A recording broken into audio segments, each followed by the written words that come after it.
welcome to another recorder lesson. Have you noticed that I am in another venue?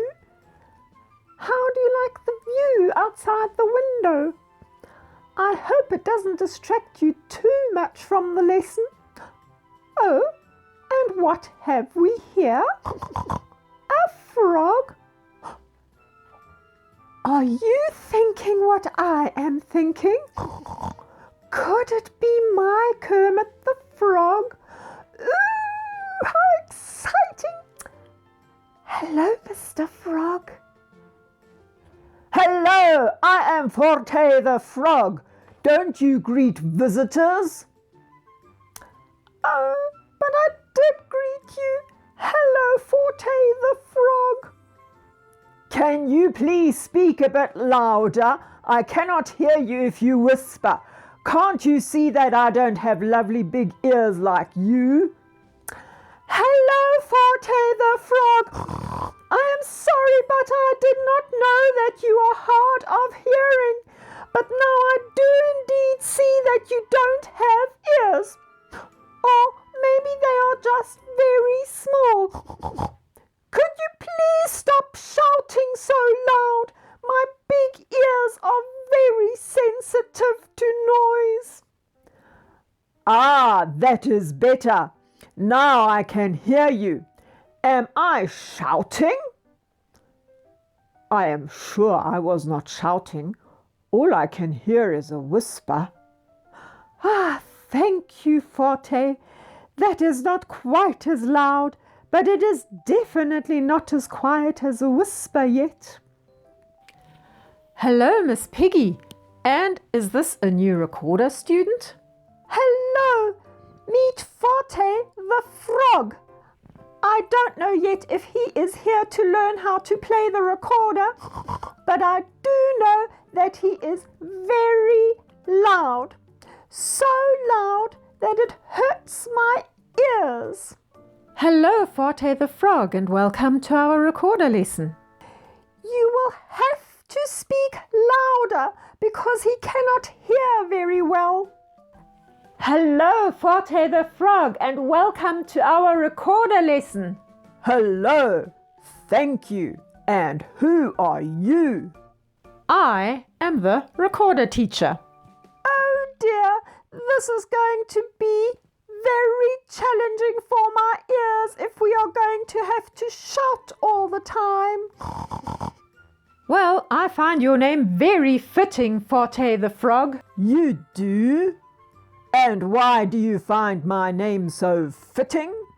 Because forte is an Italian word we use in music when we have to play or sing loud. It means strong or loud in Italian. What is Italian? Italian is the language that they speak in the European country called Italy. Isn't that the country where the monk Guido de Arezzo lived? The one we learnt about in lesson 12? That is correct, Miss Piggy. And that is probably also one of the reasons why we use Italian in music.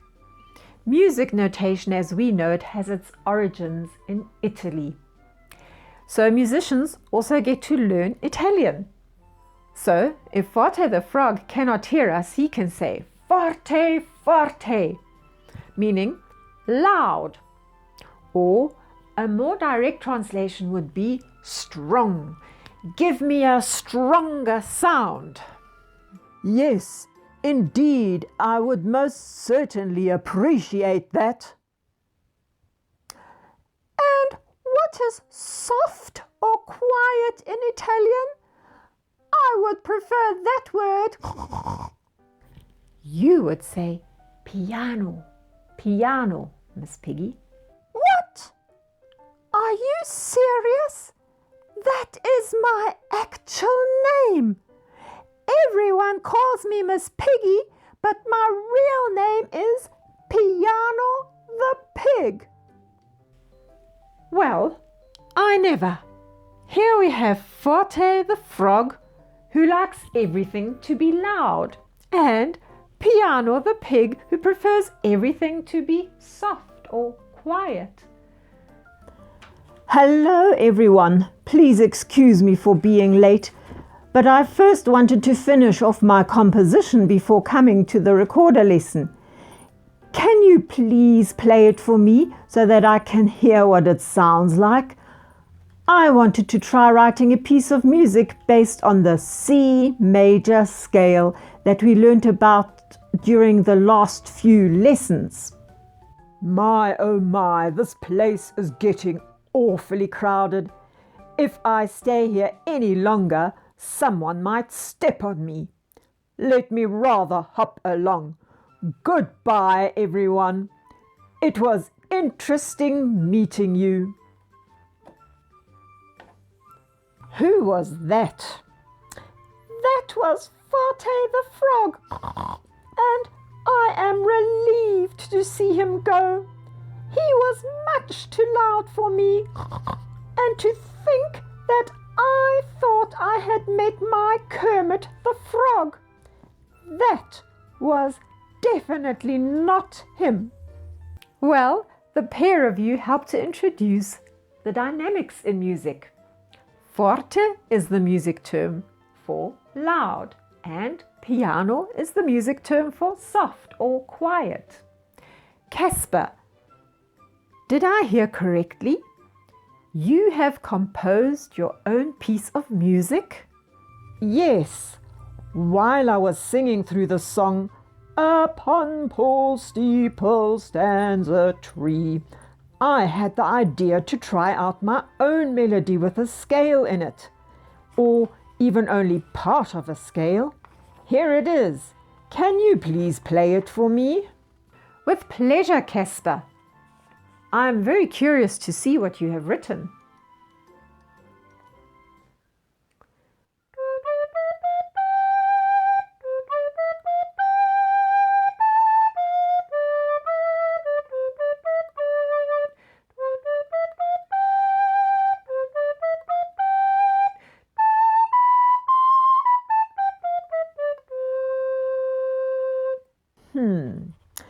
Not too bad, but it sounded a bit different to the way I heard it in my head.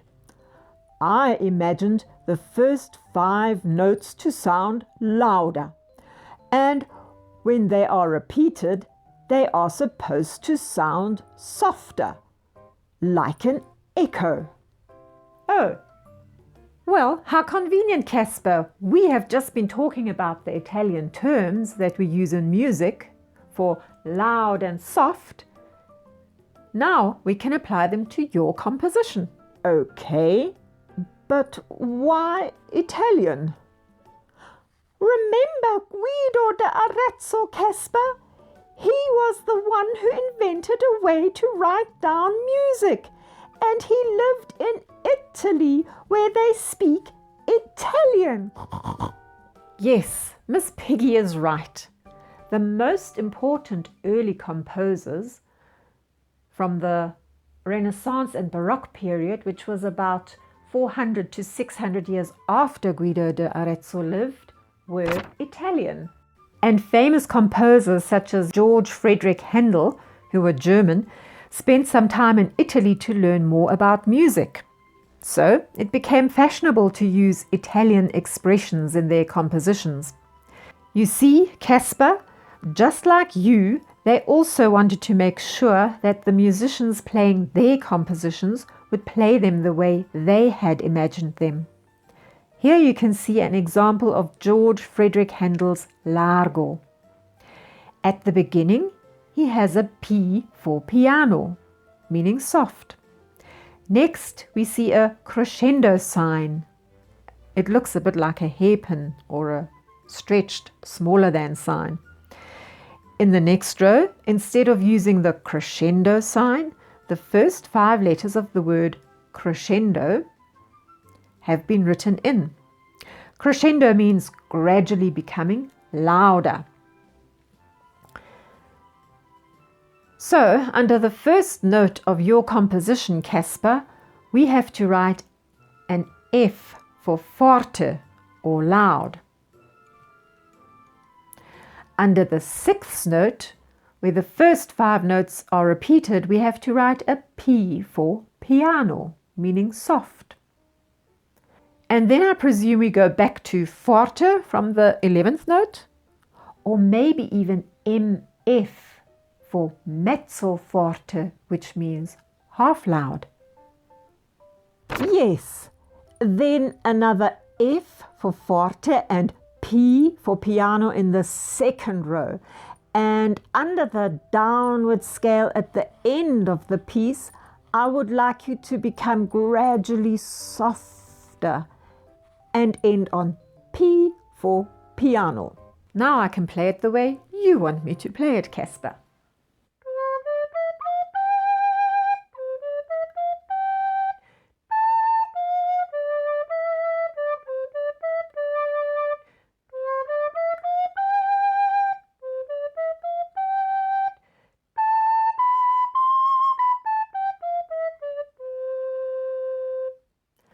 How was that, Casper? That was perfect. Thank you. Wow, Casper, you are a genius. What a lovely little recorder piece. I agree, Miss Piggy. Casper, can we include your composition in a link below this video for our recorder students to print and practice? Yes, of course you may. I would be very honored if you do. Thank you, Casper.